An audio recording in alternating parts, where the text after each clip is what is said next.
সাভারে জঙ্গি আস্তানা সন্দেহে 6তলা ভবন ঘিরে রেখেছে আইন শৃঙ্খলা রক্ষা বাহিনী।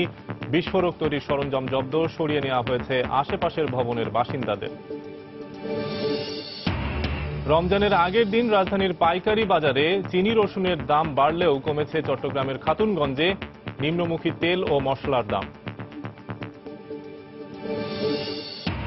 এসএসসিতে পাশ করেও এবছর একাদশ শ্রেণীতে ভর্তির আবেদন করেননি 1 লাখেরও বেশি শিক্ষার্থী। আবেদন পড়েছে 13,05,000। ভর্তি কার্যক্রম শেষ 29 জুন। ইংলিশ মিডিয়াম স্কুলকে হাইকোর্টের দেয়া নির্দেশনাকে স্বাগত জানালেন অভিভাবকরা। প্রতিষ্ঠান বন্ধের আশঙ্কা কর্তৃপক্ষের, নির্দেশনা বাস্তবায়নযোগ্য বলছে শিক্ষাবিদরা। এবং দখল আর অব্যবস্থাপনায় পথচারীদের ব্যবহারের অনুপযোগী রাজধানীর আন্ডারপাসগুলো, নানা ভোগান্তি, দায়সারা জবাব কর্তৃপক্ষের।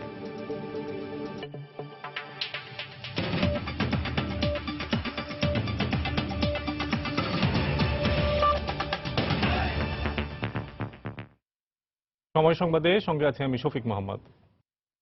সাভারের নামাগ্যান্ডা এলাকায় জঙ্গি আস্তানা সন্দেহে ঘিরে রাখা বাড়িতে সকাল থেকে আবারও অভিযান শুরু করেছে আইন শৃঙ্খলা রক্ষা বাহিনী। কাজ করছে বোম ডিসপোজাল ইউনিট ও ফায়ার সার্ভিসের সদস্যরা। ঘিরে রাখা বাড়িটির একটি বন্ধ কক্ষে উচ্চ ক্ষমতা সম্পন্ন বোমা থাকতে পারে বলে ধারণা করছে পুলিশ। এ কারণে আশেপাশের ঝুঁকিপূর্ণ এলাকাও ঘিরে রেখেছে আইন শৃঙ্খলা রক্ষা বাহিনী। মাইকিং করে স্থানীয়দের নিরাপদ স্থানে সরে যেতে বলা হয়েছে।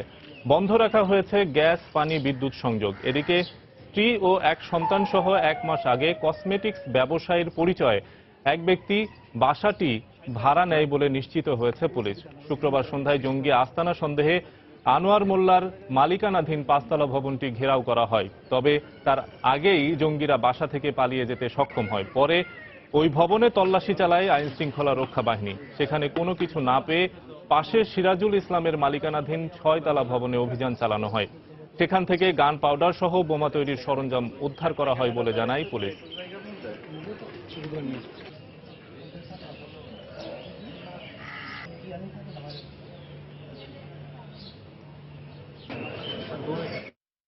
এই মুহূর্তে ঘটনাস্থলে আছেন সহকর্মী শাহরিয়ার জামান দীপ। বিস্তারিত জানতে সরাসরি চলে যাচ্ছি তার কাছে। দীপ, শুক্রবার রাত থেকে সাভারের নামাগ্যান্ডা এলাকার যে বাড়িটিতে আইন শৃঙ্খলা বাহিনী অভিযান চালিয়েছিল, সেই অভিযানের এই মুহূর্তে আসলে বোম ডিসপোজাল ইউনিট তাদের অভিযান ভিতরে পরিচালনা করছে। তাদের সাথে ফায়ার সার্ভিস রয়েছে এবং কাউন্টার টেরোরিজম ইউনিটের ঊর্ধ্বতন কর্মকর্তারা রয়েছে। সকাল 10:30টার দিকে তারা আসলে এই বাড়িটিতে প্রবেশ করার পরে আসলে বোম ডিসপোজাল ইউনিট আসলে যে কাজগুলো করে থাকে, তাদের যে বিভিন্ন জিনিসপত্রগুলি আছে, প্রস্তুতিমূলক আছে, সেই কাজগুলো তারা করেছে। এখন ইতিমধ্যে তারা ভবনের ভিতরে প্রবেশ করেছে এবং ভবনের প্রত্যেকটি রুম তল্লাশি করছে এবং দেখছে আসলে কোথায় কি পরিমাণ বিস্ফোরক রয়েছে, সেই বিস্ফোরণগুলি কি ধরনের শক্তিমানের বা সেগুলোকে কিভাবে আসলে নিষ্ক্রিয় করা যায় সেই বিষয়ে তারা কাজ করছেন। এর আগে কিন্তু তারা পুরো এলাকাটিকে মাইকিং করেছেন এবং এখানকার স্থানীয়রা যারা রয়েছেন তাদেরকে বলেছেন যে নিরাপদ দূরত্ব বজায় রাখতে এবং প্রয়োজনীয় কাজ ছাড়া কেউ যাতে বাসা থেকে বের না হয়। এবং আশেপাশের 2-1টি বাড়ি থেকে কিন্তু আমরা লোকজন বের করে দিতেও দেখেছি। এছাড়া কিন্তু পুরো এলাকাটি কিন্তু এখনো আইন শৃঙ্খলা বাহিনীর সদস্যরা ঘিরে রেখেছে এবং আমরা এই অভিযান চলার মধ্যে কিন্তু আরেকটা জিনিস দেখতে পেয়েছি, কিন্তু আশেপাশের বেশ কয়েকটি বাড়িতে কিন্তু আইন শৃঙ্খলা রক্ষাকারী বাহিনীর লোকজন কিন্তু এখনো অভিযান পরিচালনা করছে। আমরা এর আগের সংবাদগুলোতে যেমন বলেছিলাম যে গতকালকে যে এই 6তলা বাড়িটি রয়েছে, দোতলায় অভিযান করার সময় কিন্তু জঙ্গিরা পালিয়ে গিয়েছিল। তো এই মুহূর্তে আসলে কাউন্টার টেরোরিজমের যে ঊর্ধ্বতন কর্মকর্তারা রয়েছেন তারা মূল বাড়িটিতে থাকলেও আশেপাশের বাড়িগুলোতে কিন্তু আইন শৃঙ্খলার অন্য বাহিনীর সদস্যরা যারা রয়েছেন তারা কিন্তু অভিযান পরিচালনা করছেন যে পালিয়ে যাওয়া জঙ্গিরা কোনো বাড়িতে লুকিয়ে আছে কিনা। এছাড়া কিন্তু ফায়ার সার্ভিসের কর্মকর্তারাও কিন্তু এই বাড়িটির মধ্যে রয়েছেন, যাতে কোনো ধরনের বিস্ফোরণ যাতে ব্লাস্ট না হয়ে অন্য কোথাও ছড়িয়ে না যেতে পারে, এই জন্য কিন্তু ফায়ার সার্ভিসের কর্মীরাও কাজ করছে। তো এই মুহূর্তে আসলে bomb disposal unit, counter terrorism unit, fire সার্ভিসের সদস্যরা যৌথভাবে বাসাটির ভিতরে কি পরিমাণ বিস্ফোরক দ্রব্য রয়েছে বা অন্যান্য কি যন্ত্রপাতি রয়েছে সেগুলো দেখাশোনা করছেন এবং এই কার্যক্রম শেষে তারা হয়তোবা একটি সংবাদ সম্মেলনের মাধ্যমে আমাদেরকে জানাবেন আসলে যে কি পরিমাণ বিস্ফোরক দ্রব্য পাওয়া গেছে। তো কাউন্টার টেরোরিজম ইউনিটের পক্ষ থেকে আমাদেরকে যতটুকু বলা হয়েছে যে 90 জেএমবির বোমা তৈরির কারখানা হিসেবে এই ভবনটি ব্যবহৃত হয়ে আসছিল। তো এই ছিল আসলে আমার কাছে এখান থেকে সর্বশেষ তথ্য। সাভারের নামাগেন্ডা এলাকা থেকে সন্দেহভাজন জঙ্গি আস্তানায় অভিযানের খবর জানাচ্ছিলেন আমাদের সহকর্মী শাহরিয়ার জামান দীপ। রমজানের মাত্র একদিন আগে রাজধানীর পাইকারি বাজারে রসুনের দাম কেজিতে বেড়েছে 25 থেকে 30 টাকা। পাইকাররা বলছেন আমদানি সংকট দেখিয়ে বেশি দামে বিক্রি করায় অন্যান্য বাজারেও এর প্রভাব পড়েছে। বেড়েছে চিনির দরও। এদিকে প্রতি সপ্তাহেই 2 থেকে 3 টাকা করে বাড়ছে সব ধরনের চালের দাম। রাজধানীর মোহাম্মদপুর পাইকারি বাজার ঘুরে এসে কাজল আব্দুল্লাহর রিপোর্ট। দেশব্যাপী চলছে বোরো ধান কাটা ও মাড়াইয়ের ভরা মৌসুম। ব্যবসায়ী সহ ভোক্তারা আশায় ছিলেন কয়েক মাস ধরে বাজারে চালের দামের ঊর্ধ্বগতির লাগাম টেনে ধরবে এ মৌসুমের নতুন চাল। একই সঙ্গে রমজানে চালের চাহিদা কম থাকায় দাম বাড়ার গতি থাকবে নিম্নমুখী। তবে সবার আশায় গুড়ে বালি।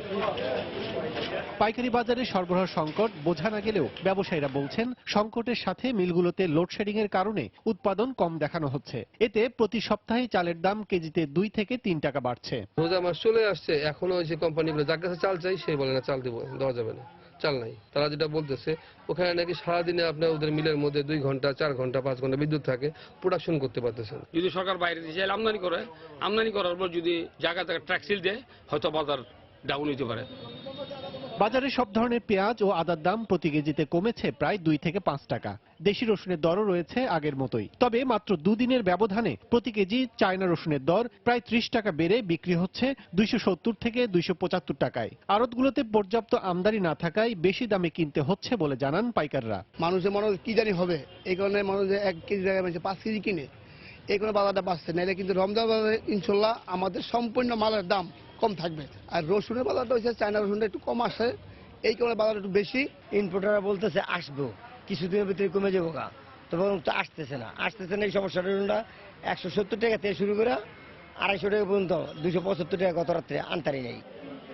এদিকে রমজান মাসকে পুঁজি করে চিনির দাম হয়েছে ঊর্ধ্বমুখী। 4 থেকে 5 টাকা বেড়ে 1 কেজি চিনি বিক্রি হচ্ছে 70 টাকায়। চিনিটা তো আসলে বাইরের সাথে সংযোগ, ডলারের সাথে সংযোগ, ওই ডলারের ওঠানামা করে, ওই হিসেবে চিনিটা রেডি ডিউ কিনি, তারপরও 8 দিন 10 দিন বয়ে থাকা লাগে গাড়ি একটা নিয়ে। চাহিদার পরিমাণ যদি মাল না দেয় দাম তো এমনিই বাড়বে।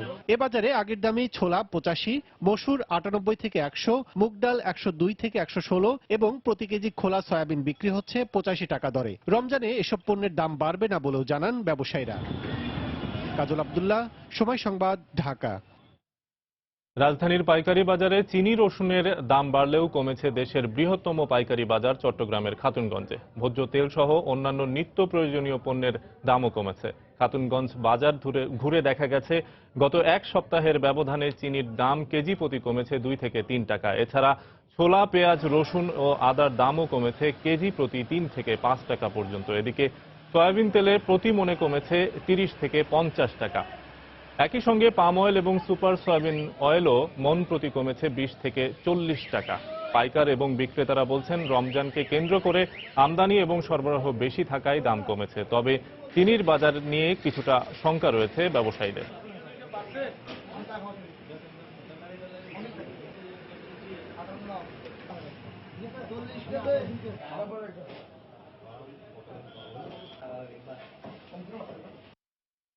ভোজ্য তেল, সয়াবিন, সুপার, পাম অয়েল এগুলো একটু কমতির দিকে আছে। মন প্রতি 20-30 টাকা কম। প্রতি 20-30 টাকা কম হলে প্রতি কেজি মনে হয় 1 টাকা করে কমে যাবে। বাজার খুব নিয়ন্ত্রণের মধ্যে আছে, বাজার তো বৃদ্ধি নেই, বাজার কমতির দিকে। ছোলা 73 থেকে সর্বোচ্চ হচ্ছে 75 টাকা, কেজি 2-3 টাকা কমে গেছে।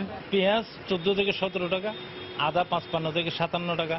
চায়না রসুন নাই, ইন্ডিয়ান চায়না রসুনটা 200 টাকা থেকে 220 টাকা, আবার ছোটটা 70 থেকে 80 টাকা। চট্টগ্রামের খাতুনগঞ্জে আছেন রিপোর্টার কমল দে। বাজার পরিস্থিতি জানতে সরাসরি চলে যাচ্ছি তার কাছে। কমল। ধন্যবাদ শফিক। আপনি জানেন যে বাংলাদেশের ভোগ্য পণ্যের বাজার পুরোপুরি আমদানি নির্ভর। এক্ষেত্রে আন্তর্জাতিক বাজারে যখন এই পণ্যের দর উঠানামা করে তার প্রতিক্রিয়া সরাসরি এসে পড়ে এখানকার বাজারে। এবারও যেমন তেমন পড়েছিল। গত 2 সপ্তাহ আগে প্রতিটি কিন্তু ভোগ্য পণ্যের দাম বেড়েছিল আশঙ্কাজনক হারে, বিশেষ করে ছোলা, চিনি, তারপরে হচ্ছে ভোজ্য তেল। কিন্তু আমরা দেখেছি যখন এই গত সপ্তাহ থেকে আমদানির পরিমাণ বাড়তে থাকে এর ফলে কিন্তু দামও পড়তে শুরু করেছে। গত 1 সপ্তাহের ব্যবধানে বলা যায় প্রতিটি ভোগ্য পণ্যের দাম কিন্তু 1 কেজি প্রতি 3 থেকে 5 টাকা টাকা পর্যন্ত কমেছে। আমরা আজকে দেখতে পাচ্ছি পেঁয়াজ বিক্রি হচ্ছে প্রতি কেজি 14 থেকে 17 টাকা, যেটি গত সপ্তাহে বিক্রি হয়েছিল 17 থেকে 20 টাকা। আর রসুন বিক্রি হচ্ছে প্রকারভেদে আজকে 70 থেকে 90 টাকা ধরে, যেটি গত সপ্তাহে বিক্রি হয়েছিল 95 টাকা পর্যন্ত বিক্রি হয়েছিল।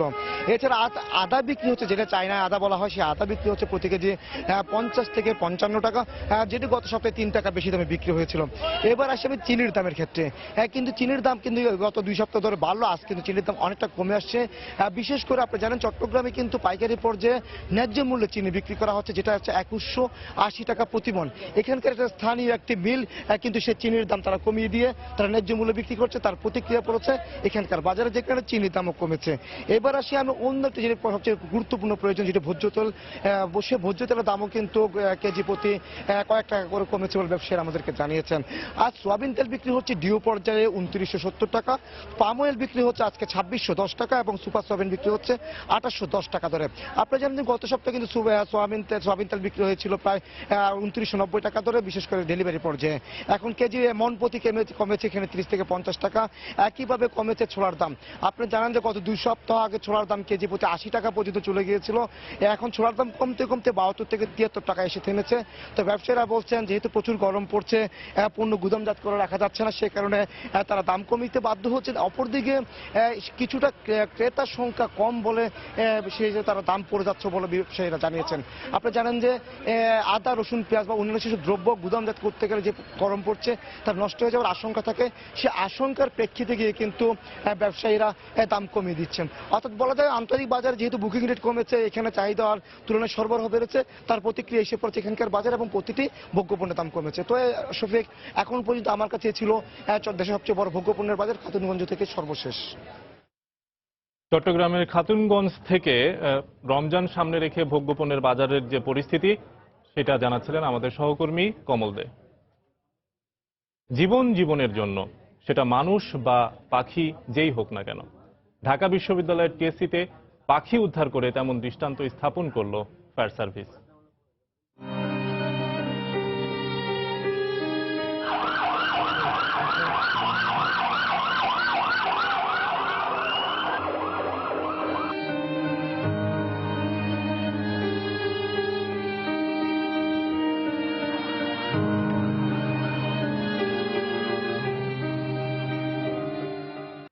ফায়ার সার্ভিসের পাখি উদ্ধারের সে গল্প শোনাবো সংবাদের শেষাংশে, দেখার আমন্ত্রণ রইল। নির্ধারিত সময় শেষে এবছর একাদশ শ্রেণীতে ভর্তির জন্য অনলাইনে আবেদন করেছে 13,05,000 শিক্ষার্থী। পাশ করেও আবেদন করেননি 1 লাখেরও বেশি শিক্ষার্থী। শুক্রবার মাঝরাতে শেষ হয়েছে অনলাইনে আবেদনের সময়। ভর্তি কার্যক্রমের সঙ্গে সংশ্লিষ্ট বুয়েট এবং শিক্ষা বোর্ড কর্তৃপক্ষ জানিয়েছে, এবার শিক্ষার্থীদের কোনো ভোগান্তি পোহাতে হচ্ছে না। চূড়ান্তভাবে ভর্তি কার্যক্রম শেষ হবে 29 জুন। অনলাইনে একাদশ শ্রেণীর ভর্তি কার্যক্রম নির্ভুলভাবে সম্পন্ন করতে এভাবেই রাত দিন কাজ করছেন বুয়েটের শিক্ষক, কর্মকর্তা ও শিক্ষার্থীরা। ভর্তির মূল দায়িত্বে থাকা বুয়েট কর্তৃপক্ষ জানিয়েছে, নির্ধারিত সময় শুক্রবার রাত 11:59 পর্যন্ত এসএসসি পাশ করা মোট 14,31,000 ছাত্রছাত্রীর মধ্যে আবেদন করেছে মোট 13,05,000 শিক্ষার্থী। যারা টাকা জমা দিয়েছে ও পুনর্নিরীক্ষণে যাদের ফলাফল পরিবর্তন হবে তারা 31 মে পর্যন্ত অনলাইনে আবেদন করতে পারে বলেও জানায় বুয়েট। সর্বমোট 13,05,000 অ্যাপ্লিকেশন জমা পড়েছে। 30 এবং 31 শুধুমাত্র পুনর্নিরীক্ষণে যাদের ফলাফল চেঞ্জ হবে তারা আবেদন করতে পারবে। যারা টাকা জমা দিয়েছে কিন্তু এখন পর্যন্ত তারা তাদের অনলাইনে অ্যাপ্লিকেশন সাবমিট করে নাই, তাদের সুবিধার্থে সেটা আগামী 31 তারিখ পর্যন্ত খোলা রাখা হয়েছে। যেহেতু এবার প্রায়োরিটি রয়েছে, সো আমাদের ভেরিফিকেশনটা করতে হবে যে সবার প্রায়োরিটি সবাই ঠিকঠাক মতো দিয়েছে কিনা। এটার জন্য আমরা আসলে 3 দিন সময় রেখেছি, 27 থেকে 29। গেল 2 বছর শিক্ষার্থীরা একাধিক কলেজে সুযোগ পাওয়ায় নানা ভোগান্তি সৃষ্টি হলেও এবার আর সে সুযোগ না থাকায় ছাত্রছাত্রীরা কোনো ভোগান্তিতে পড়বে না বলে জানিয়েছে শিক্ষা বোর্ড। তবে নটরডেম, হলিক্রস ও সেন্ট জোসেফ কলেজ হাইকোর্টের নির্দেশনা নিয়ে অনলাইনে না করে নিজস্ব পদ্ধতিতে ভর্তি কার্যক্রম পরিচালনা করায় ভর্তি প্রক্রিয়ায় কিছুটা ব্যাঘাত হয় বলে মনে করেন অন্যান্য কলেজ কর্তৃপক্ষ। তাদের এখানে যারা ভর্তি প্রক্রিয়ায় অংশগ্রহণ করে ভর্তির জন্য আবেদন করে, ওই শিক্ষার্থীরা আবার কিন্তু অনলাইনেও আবেদন করে। ফলে 2 জায়গাতে তারা আবেদন করার ফলে 2 জায়গার আসনে কিন্তু ওরা অকুপাই করে। 2 জায়গার আসন তারা ধরে রাখার কারণে এই ভর্তি প্রক্রিয়া কিছুটা হলেও জটিলতার সৃষ্টি হয় বলে আমার ধারণা। যে ছেলেটি নটর ডেমের সুযোগ পেয়ে গেছে, স্বভাবতই ওই ছেলেটি তার যদি এই কলেজে পড়ার ইচ্ছা না থাকে তাহলে সে কনফার্ম করবে না, অথবা ওই সিটগুলো অটোমেটিক্যালি আমাদের ভ্যাকান্ট থেকে যাবে এবং আমরা সেকেন্ড রানে এই প্রতিষ্ঠানগুলো আমরা ছাত্র দিয়ে দিব। গতবার যে একটি কলেজে সে ভর্তি হয়েছে আর একটি কলেজে সুযোগ পেয়েছে, ওই কলেজটি থেকে সে টাকাটি ফেরত পায়নি অনেক ক্ষেত্রেই। এবার কিন্তু আমরা সেই সুযোগটি দিচ্ছি না, কারণ ভর্তি তাকে একবারই হবে এবং একটি কলেজেই তাকে হতে হবে। 5 জুন প্রকাশ হবে ভর্তির জন্য প্রথম পর্যায়ের নির্বাচিত শিক্ষার্থীদের তালিকা।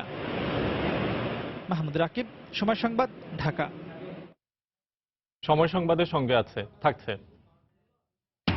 নিষেধাজ্ঞার পরও ভোলার মেঘনা তেতুলিয়া নদীতে বাগদা গলদা চিংড়ির রেণু শিকারের মহোৎসব, জেল জরিমানা করা হয়েছে দাবি মৎস্য বিভাগের।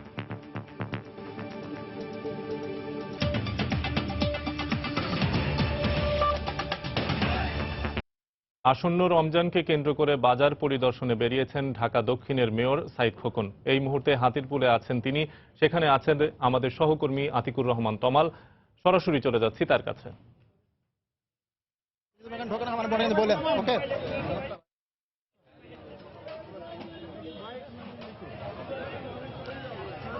হ্যাঁ শফিক, আপনি জানেন যে প্রতিবার কিন্তু রমজান এলে পরে নিত্যপণ্যের দাম বাড়ার একটি অভিযোগ পাওয়া যায়। তো সেই অভিযোগের সত্যতা যাচাইয়ের জন্য কিন্তু কিছুক্ষণ আগে মেয়র সাইদ খোকন তিনি এসেছেন হাতিরপুল কাঁচা বাজারে এবং তিনি ঘুরে ঘুরে দেখছেন যে আসলে নিত্যপণ্যের দাম বাড়লো কিনা। তবে একটি বিষয় কিন্তু আমরা অভিযোগ পেয়েছি মেয়র আসার আগে, সেটি হচ্ছে যে মেয়র এলে পরে দাম কমে যায়, আবার মেয়র যখন ছিলেন না অত সকালবেলা কিন্তু দাম বেশি নেওয়া হচ্ছিল, এমন আমরা অভিযোগ পেয়েছি। এবং অনেকেই বলছেন যে মেয়র আসবেন সেটি জানতে পেরে কিন্তু অনেক দোকানি বিক্রি করেছেন, বন্ধ করেছেন এবং অনেকে কিন্তু দোকানে দাম কিন্তু কম রাখছেন। তো সব মিলিয়ে বলা চলে আজকের যে কাল থেকে যে রমজান শুরু হচ্ছে, রমজান কেন্দ্র করে যে তো সেটি থাকবে, সেটি কিন্তু বড় কথা সেটি হচ্ছে যে বলা হচ্ছে সিটি কর্পোরেশনের পক্ষ থেকে যে তারা এই গোটা রমজান মাসে কিন্তু সকল বাজার এসেছেন হাতিরপুল কাঁচা বাজারে। তো আমরা চেষ্টা করবো এর সাথে কথা বলার জন্য।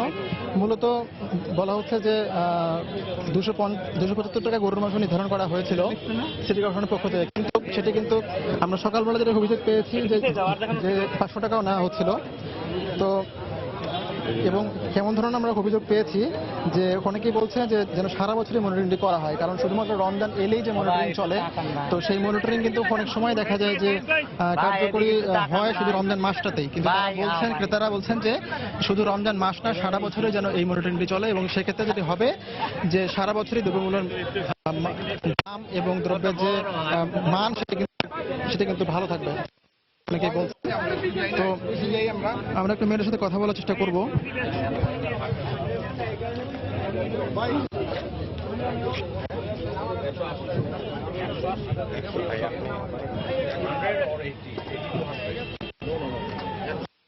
মেয়র, আমরা তো লাইভে আছি, মানে সরাসরি দেখাচ্ছি আর কি। আমরা যেটা অভিযোগ পেয়েছি যে সকালবেলা দাম বেশি নেওয়া হচ্ছিল, আর আপনি আসার পরে আমার দামটা কম নেওয়া হচ্ছে।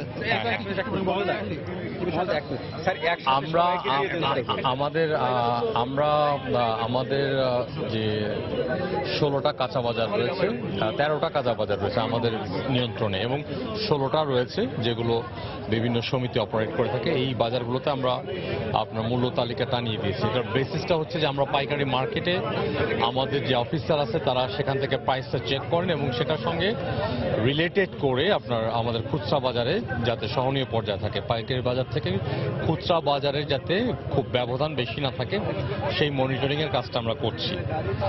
আপনি যেটা বলেছেন এরকম হতে পারে, আমাদের অলরেডি আপনার 5টা অঞ্চলে 5টা টিম করে দেওয়া হয়েছে এবং এই টিম আপনার আমাদের আঞ্চলিক নির্বাহী কর্মকর্তা, ম্যাজিস্ট্রেট সহ আমাদের অফিসাররা থাকবেন, যেখানে আপনার আমাদের বেঁধে দেওয়া দর থেকে বেশি কোনো দোকানদার যদি বিক্রি করতে চেষ্টা করে কিংবা এরকম অভিযোগ পাওয়া যায়, অনেকেই বলছেন শুধুমাত্র রমজান মাস না সারা বছরের জন্য এটা মনিটরিং করা হয়।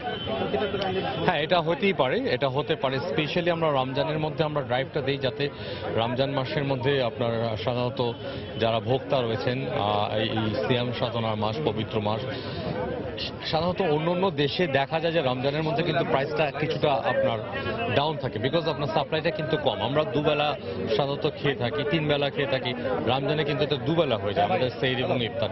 সুতরাং ডিমান্ড কম থাকার কারণে কমে যায়।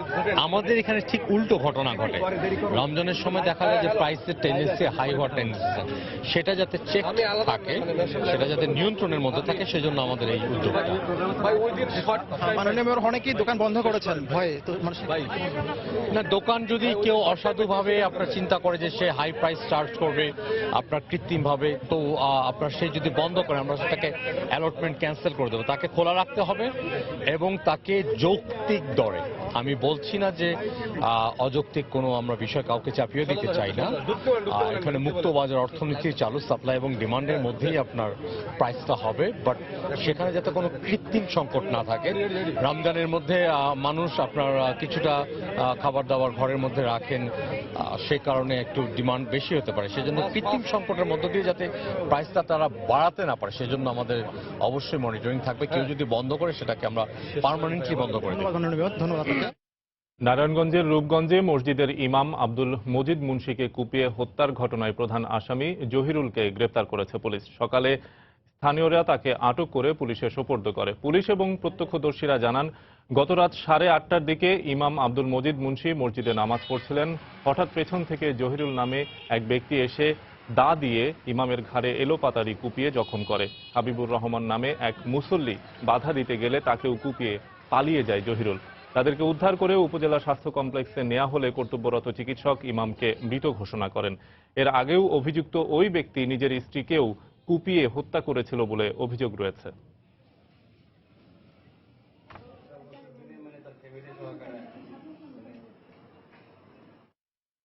দেশের বিভিন্ন স্থানে সড়ক দুর্ঘটনায় 12 জন নিহত হয়েছেন। এসব দুর্ঘটনায় আহত হয়েছেন অন্তত 28 জন। ময়মনসিংহ থেকে একটি বাস ঢাকায় আসার পথে ত্রিশালের রায়মণি এলাকায় নিয়ন্ত্রণ হারিয়ে উল্টে যায়। এতে ঘটনাস্থলেই এক নারী ও শিশু নিহত হন। আহত হন অন্তত 22 জন। আহতদের উদ্ধার করে ময়মনসিংহ মেডিকেল কলেজ হাসপাতালে নেওয়া হলে আরও একজনের মৃত্যু হয়। দুর্ঘটনার কারণে ঢাকা ময়মনসিংহ মহাসড়কের এক পাশে প্রায় 3 ঘন্টা যান চলাচল বন্ধ থাকে।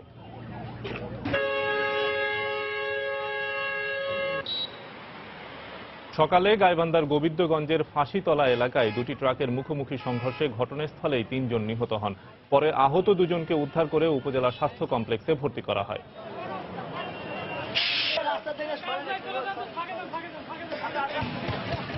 সকালে বগুড়া থেকে দিনাজপুরে যাওয়ার সময় নবাবগঞ্জের রত্নাদিঘি এলাকায় রাস্তার পাশে দাঁড়িয়ে থাকা একটি ট্রাককে পেছন থেকে সজোরে ধাক্কা দেয় একটি পিকআপ ভ্যান।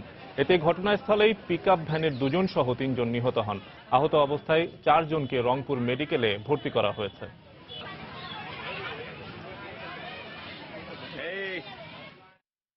সময় সংবাদে আরো থাকছে। বরগুনায় হাসপাতাল থেকে নবজাতককে বিক্রির চেষ্টার অভিযোগ। শিশুর পরিবার ও হাসপাতাল কর্তৃপক্ষের পাল্টাপাল্টি দোষারোপ।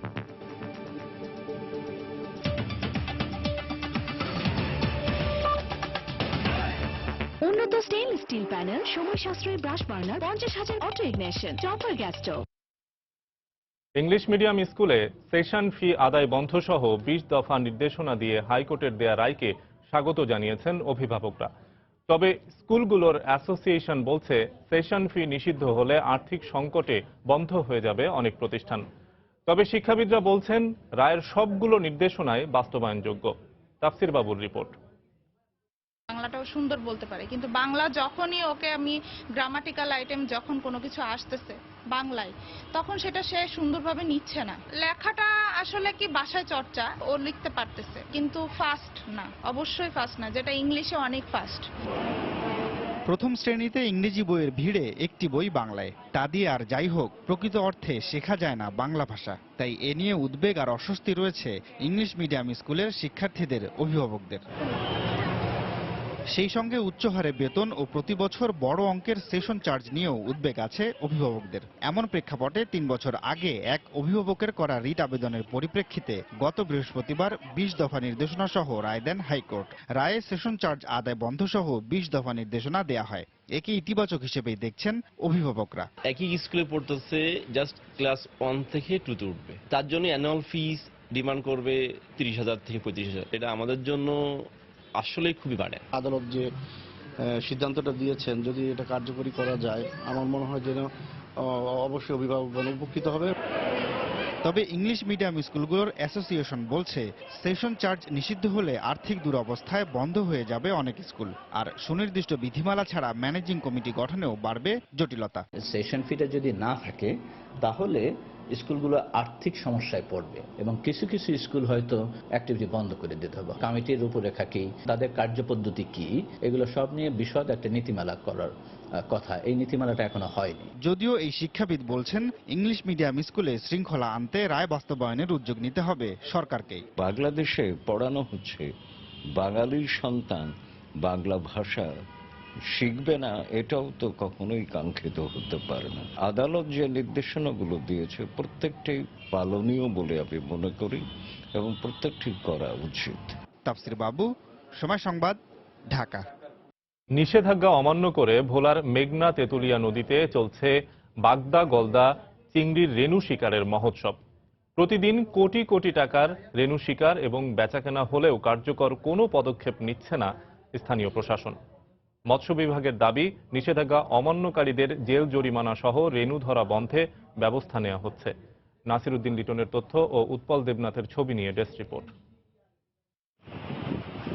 প্রতিদিন জোয়ার ভাটায় শিশু ও নারী পুরুষ মশারি জাল দিয়ে মেঘনা তেঁতুলিয়া নদীতে রেণু শিকার করছে। নিষিদ্ধ জালে অপরিকল্পিতভাবে ধরা বাগদা ও গলদার রেণুগুলো রেখে অন্যান্য মাছের রেণু ও ডিম মাটিতে ফেলে দেয়। এতে বিভিন্ন প্রজাতির মাছের রেণু, ডিম ও উন্মুক্ত জলাশয়ের পোকামাকড় মারা যাচ্ছে। ধ্বংস হচ্ছে জলজ জীববৈচিত্র্য ও পরিবেশ। আর দালাল সিন্ডিকেটের মাধ্যমে এসব চিংড়ি রেণু খুলনা, যশোর, সাতক্ষীরা সহ দেশের দক্ষিণ পশ্চিমাঞ্চলে পাচার হলেও কার্যকর পদক্ষেপ নিতে পারছে না স্থানীয় প্রশাসন। এ সময় নদীতে মাছ কম থাকায় আইন অমান্য করে রেণু শিকার করছেন বলে জানান জেলেরা। অভাবের কারণে ধরি তো বেকার, এর 20-50 টাকা পাইলে নিজে চলা যায়, সংসার চলা যায়। রেণু ধরি আমাকে বাচ্চা কাচ্চা আছে, ছেলে মেয়ে আছে, বাবা মা আছে, একবারে লিয়া মোটামুটি ভাবে একটু সংসারটা চালে রই। একটি চিংড়ি রেণু ধরতে গিয়ে অন্যান্য মাছের সহস্রাধিক রেণু ও ডিম নষ্ট করছে উল্লেখ করে এ বিশেষজ্ঞ বলেন, অপরিকল্পিত আহরণের কারণে জীববৈচিত্র্য ও পরিবেশ ধ্বংস হচ্ছে। বাংলাদেশ সরকারের কিন্তু আইন আছে, সে আইনগুলো কার্যকরীভাবে মাঠ পর্যায়ে বাস্তবায়ন ঘটানো গেলে এবং দরিদ্র শ্রেণীর মানুষজনের জন্য বিকল্প কর্মসংস্থানের যদি কোনো ব্যবস্থা করা যায় তাহলে তাদের একদিকে যেমন জীবিকায়নের মানটাও ঠিক থাকলো, অন্যদিকে আমার জীববৈচিত্র্যতা, আমাদের নদীর পরিবেশগুলোও ঠিক থাকছে।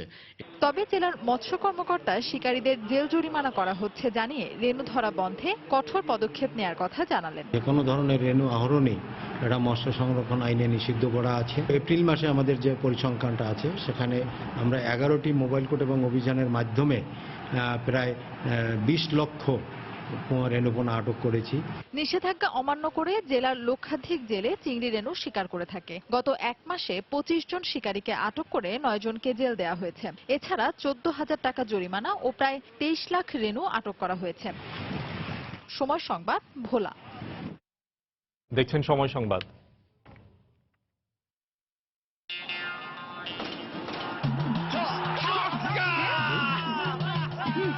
আমার ফেল হলো না কেন? তোর ইন্টারনেট স্লো নাকি রে? সুপার স্লো ইন্টারনেট ছেড়ে 1 নম্বর নেটওয়ার্কে আসুন। মাত্র 31 টাকায় 250 মেগাবাইট ইন্টারনেট। আমার হাতে দেশের 1 নম্বর নেটওয়ার্ক। গ্রামীণ ফোন। বরগুনায় হাসপাতাল থেকে এক নবজাতককে বিক্রির চেষ্টার অভিযোগ উঠেছে। এ ঘটনায় জড়িত সন্দেহে আটক হাসপাতালের ম্যানেজারকে রহস্যজনকভাবে ছেড়ে দিয়েছে পুলিশ। তবে পুলিশ বলছে আটক নয়, ঘটনা জানতে ম্যানেজারকে থানায় নেওয়া হয়েছিল। নবজাতকের পরিবারের অভিযোগ, হাসপাতালের ম্যানেজার ও আয়া তাদেরকে বাচ্চা বিক্রির প্রলোভন দেখায়। তবে হাসপাতাল কর্তৃপক্ষ বলছে সিজারের পরে বাচ্চা বিক্রি করতে চেয়েছিল শিশুটির পরিবারের সদস্যরাই। বিস্তারিত জানাচ্ছেন এম এ আজিম, ক্যামেরায় ছিলেন SM সিফাত।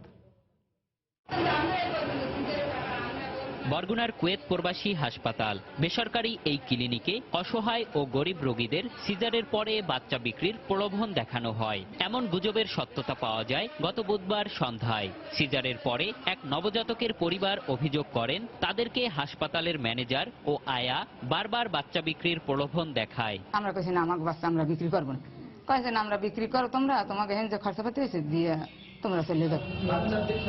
এ বিষয়ে কথা কাটাকাটির এক পর্যায়ে ঘটনাস্থলে আসে পুলিশ। আয়া পালালেও ম্যানেজারকে আটক করে নিয়ে যায় তারা।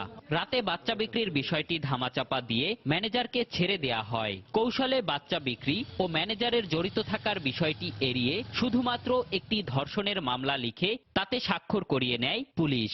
মামলার বাদী বলছেন, মামলায় বাচ্চা বিক্রির বিষয়টি লেখা হয়েছে এবং তাকে তা পড়েও শুনিয়েছে পুলিশ। পুলিশের কাছে আমরা এই কিছু আর দিয়ে আমাকে মামলা হয়েছে, কাগজ দিয়েছে আসামি, হ্যাগোর নাম বলছে, হ্যাঁ লেখছে, আবার হ্যাগো ওই লগে যে গেছে না হ্যাঁ তো করে দেখছে। এ বিষয়ে ক্যামেরার সামনে কথা বলতে রাজি না হলেও একজন চিকিৎসক জানান, বাচ্চার পরিবারই বাচ্চাটিকে বিক্রি করতে চেয়েছিল।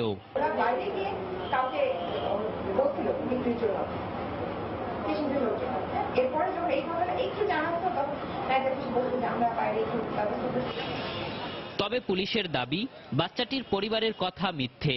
পুলিশ নয়, বাচ্চাটির পরিবারই ধর্ষণ মামলা করেছে। যেভাবে লিখিত অভিযোগ দিয়েছে সেভাবে মামলা নেওয়া হয়েছে।